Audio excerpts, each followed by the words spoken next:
राजा धनिया हो जहाँ बहे निर्मल पानी शिव गुरु के चरनिया राजा धनिया हो जहाँ बहे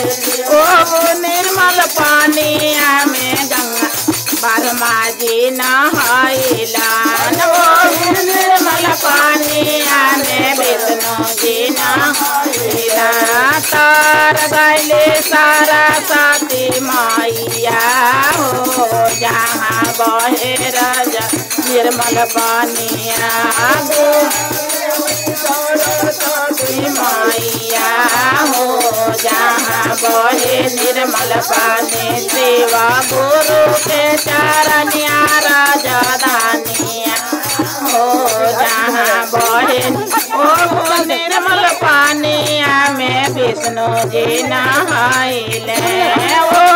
निर्मल पानिया में विष्णु जी नहाइले तार गैले लक्ष्मी मैया हो जहाँ बहे निर्मल पानिया मैया हो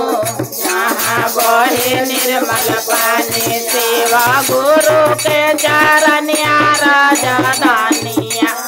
हो जहाँ बहे निर्मल पानी ओ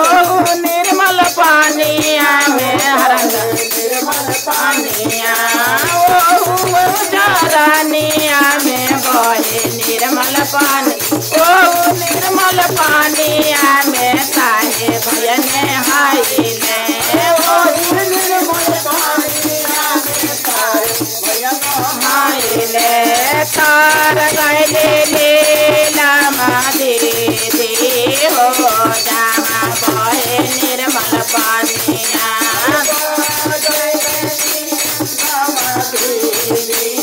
हो जहाँ बहे निर्मल पानिया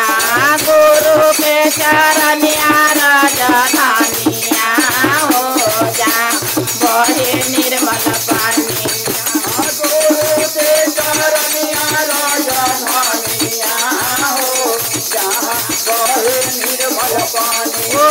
निर्मल पानिया में गुरु भयन हाइले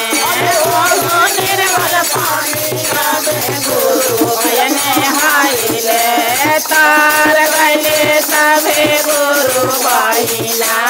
हो जहाँ बहे निर्मल पानिया बार गैले सभे गुरु बहिना हो जहाँ बहे निर्मल पानी सेवा गुरु के कन्या राजा धनिया हो जहाँ बहे निर्मल पानी सेवा गुरु के कन्या राजा धनिया हो जहाँ बहे निर्मल पानी सेवा गुरु के चरण राजा धनिया हो जहाँ बहे निर्मल पानी सेवा गुरु के रनिया राजा धनिया हो जहाँ बहे निर्मल पानी प्रेम शंकर भगवान जी।